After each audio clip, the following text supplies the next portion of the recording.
Hello, welcome back to my channel, PM Nightly. We're going to today watch the 1979 Woolworths Fire and what went on from that. And that's coming from a channel called Fascinating Horror. So let's just jump right in, see what's going on with this fire. 1979. Okay.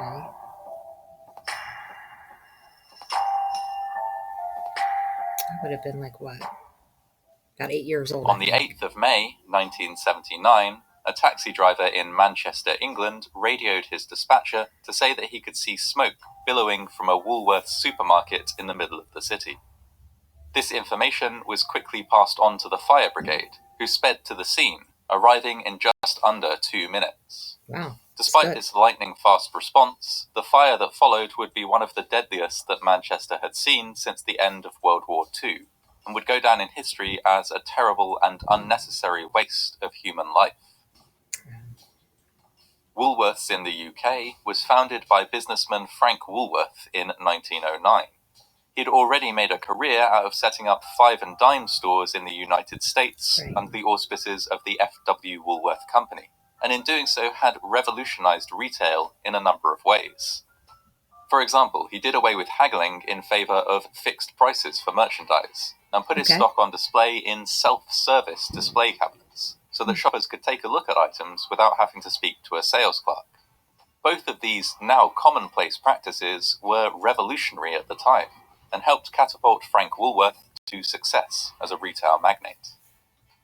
Having conquered the States, he was keen to expand his empire to the UK, and he took the first step towards doing just that in November of 1909, when the first Woolworths variety store opened in Liverpool.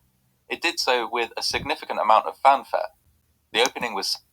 Yeah, Woolworths used to be big here in the United States. I know when I was younger, I don't remember when they actually closed because they don't exist anymore in the United States. But I'm going to say at least I was a teenager, maybe early 20s when they actually got around that they closed.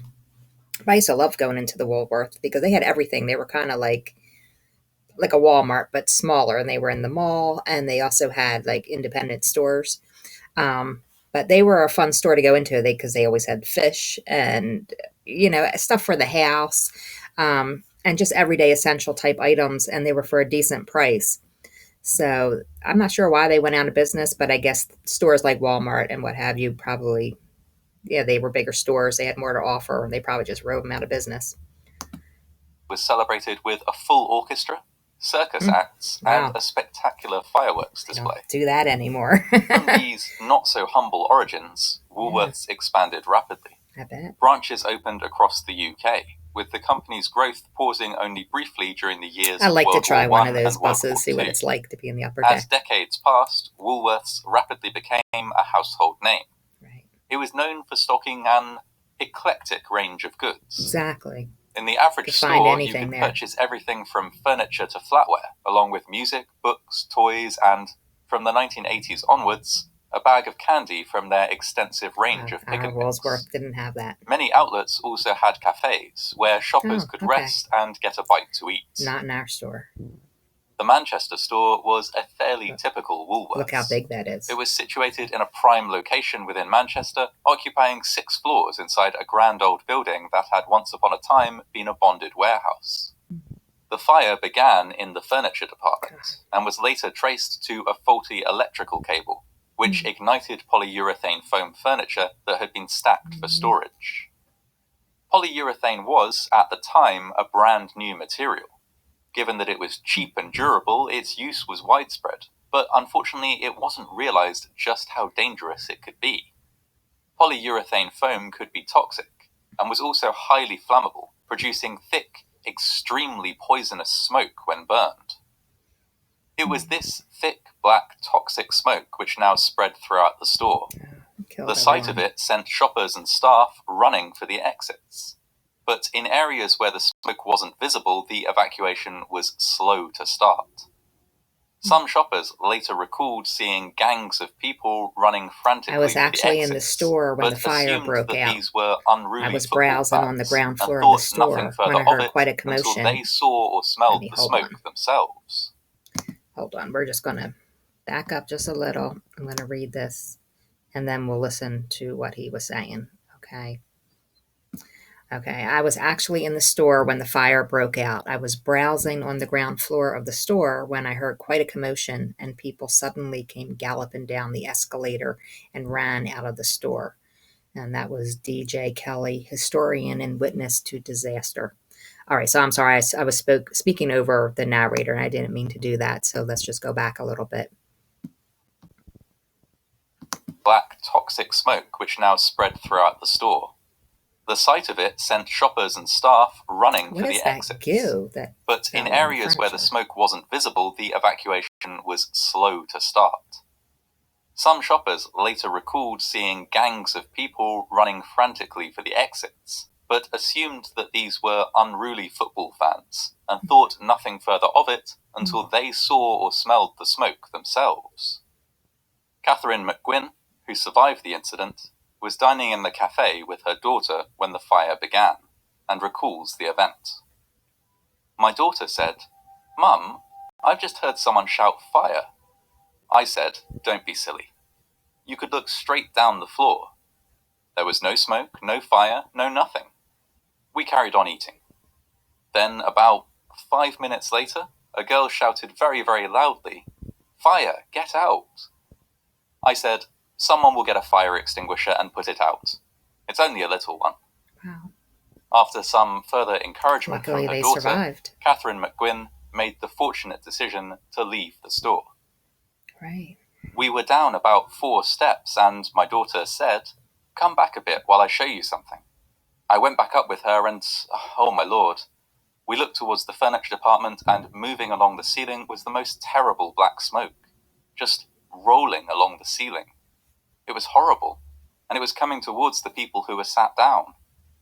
I couldn't do anything about it. I saw that those people were going to die. So, hold on, were they incapacitated by the smoke? I mean, why weren't they moving? Hold on, let's go back to the beginning here. I'll show you something. I went back up with her, and oh Lord, we looked towards the furniture department, which is where the fire started. Moving along the ceiling was the most terrible black smoke, just rolling along the ceiling. It was coming towards the people who were sat down. I couldn't do anything about it. Well, couldn't you have yelled and said, "Hey, look behind you," or something? I don't get it. Why were they just sitting? I don't know. All right, just start from there, I think. Couldn't do anything about it. I saw that those people were going to die. I don't get that. Alarms did eventually sound throughout the store, but these were not heard on the floors above the main retail space, where staff members were working in offices and stockrooms. Oh, God. These workers found themselves trapped by smoke before they had any chance to escape. Oh, this poor man. Worse still, the windows on these floors were blocked by iron bars, a legacy from when the building had been a bonded warehouse. Jeez. Even though firefighters arrived on scene almost instantly, and could reach the floors where staff members were trapped with extendable ladders, they had to wait for specialist equipment to cut the bars before they could get them out. Oh, God. Some customers were unable to find an exit in the thick black smoke, a task made especially difficult as several emergency exits were locked to prevent shoplifting. With nowhere else to go, they fled to the roof, from which firefighters were able to evacuate them using cherry pickers. This was a painfully slow process, as there was space for only 5 at a time in the basket of each cherry picker. Fearing that they would not be rescued in time, a significant number of people on the roof re-entered the building and tried to find an alternate way out. One firefighter was shocked to see the crowd awaiting rescue dwindle each time he went back up to the roof. Having at first seen around 50 people waiting there, he eventually was only able to retrieve 13. With the remainder fleeing back into the store, despite his assurances that the fire would not break through to the roof. Despite an intense rescue effort, by the time the flames were extinguished around 2 hours later, 10 people had lost their lives. Among the dead were 31-year-old Michael Archer, 68-year-old Sarah Jane Bird, 86-year-old Dorothy Botham, 69-year-old Helena Gunn, 29-year-old Hazel Ann Heaton, 32-year-old Susan Heaton, 70-year-old Albert Edward McNally, 73-year-old Ernest Naylor, and 59-year-old Patricia Jean Simmons.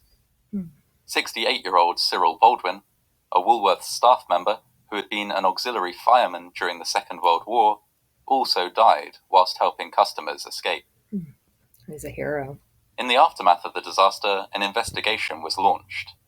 The issues it uncovered were numerous. The store had no sprinkler system despite its size. The fire alarm did not sound in every area of the building. Staff had not been trained on the procedure for calling the fire brigade. Some emergency doors had to be opened using a key from a break glass box beside the door, even though this type of fire exit had been found to be deadly in other recent building fires.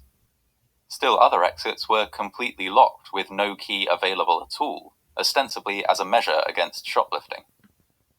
These issues were surprising, given that this was not the first time a Woolworths store had caught fire. In 1973, a fire had ripped through a store in Colchester. The absence of a sprinkler system allowed the fire to spread rapidly, and it was noted that several customers refused to evacuate until they had finished meals or drinks they had paid for. Oh my God, Both take it with you. These issues foreshadowed what would happen in Manchester 6 years later. Instead of learning from this earlier fire, though, Woolworths management had instead opted to focus on rebuilding and reopening the Colchester store as soon as possible. Yeah, I don't think it's about learning. I think it's just about money. You know, they are like, well, what are the chances it'll happen again? You know, that's all that is. That makes me sick. But those people refusing to leave their food and drink that they had paid for, come on now. They received an insurance payout that amply covered the damage done and were able to relocate the gutted store to a bigger and more modern building. The Colchester fire could have been a wake-up call. Instead, it was treated as little more than an inconvenience. A potential opportunity to avert the devastating Manchester fire was missed. Coverage of the Manchester fire was extensive, and it did lead to some positive changes in regulation. Oh, good. One major factor in the fire was the abundance of polyurethane furniture inside the store. The flammability of this material and the thick, poisonous smoke it produced made the fire significantly more deadly. Following the fire, a campaign to require furniture makers to use fire-resistant materials was launched. It took 9 years of hard work and dedication on the part of many different people to persuade the government of the need for change. But in Let's just go back and read that article.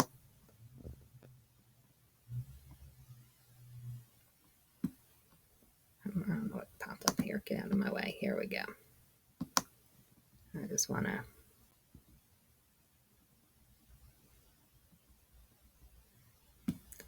Okay, fire risk ignored. A fire risk to thousands is being ignored by the government, it was claimed yesterday. The Fire Brigades Union called for a total ban on the manufacture of foam furniture. They said the government should heed the lessons of last year's Woolworths Fire disaster in Manchester when 10 people died from polyurethane foam fumes. Okay. 9 years of hard work and dedication on the part of many different people to persuade the government of the need for change. 9 years. But in 1988, the Furniture and Furnishings Fire Safety Regulations Act came into force. Good. The use of more fireproof materials in furniture has, over the course of many years, no doubt saved hundreds of lives. On top of this, the furore which followed the fire led to a change in leadership at Woolworths. Under new ownership, stores across the country installed state-of-the-art sprinkler systems and retrained staff in how to respond to emergencies. Woolworths also made some notable additions to its already eclectic range. For as long as the chain remained in business, domestic smoke alarms were sold in almost every branch of Woolworths across the country, with management working hard to both promote the use of and drive down the cost of these life-saving devices. All right. Well, that's good.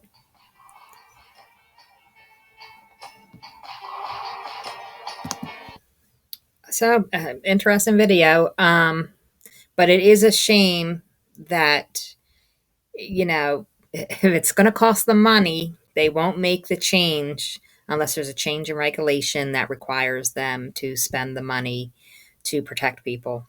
And that's really a shame. 10 people had to die to get that change to happen. And then the fact that it took so many years to get that government regulation, you would think that that would have been something that would have been put through within months at the most, and that the government would have seen the need for it. It's really a shame, but interesting. Well done video, narrator, excellent voice. And this was called Fascinating Horror, so maybe we'll check them out again. I'll just subscribe to them so that we can see what else they have to offer. So very well done. All right, so I do thank you for coming to visit for another video. I hope you enjoyed it, and I hope to see you again on another video. So thank you very much.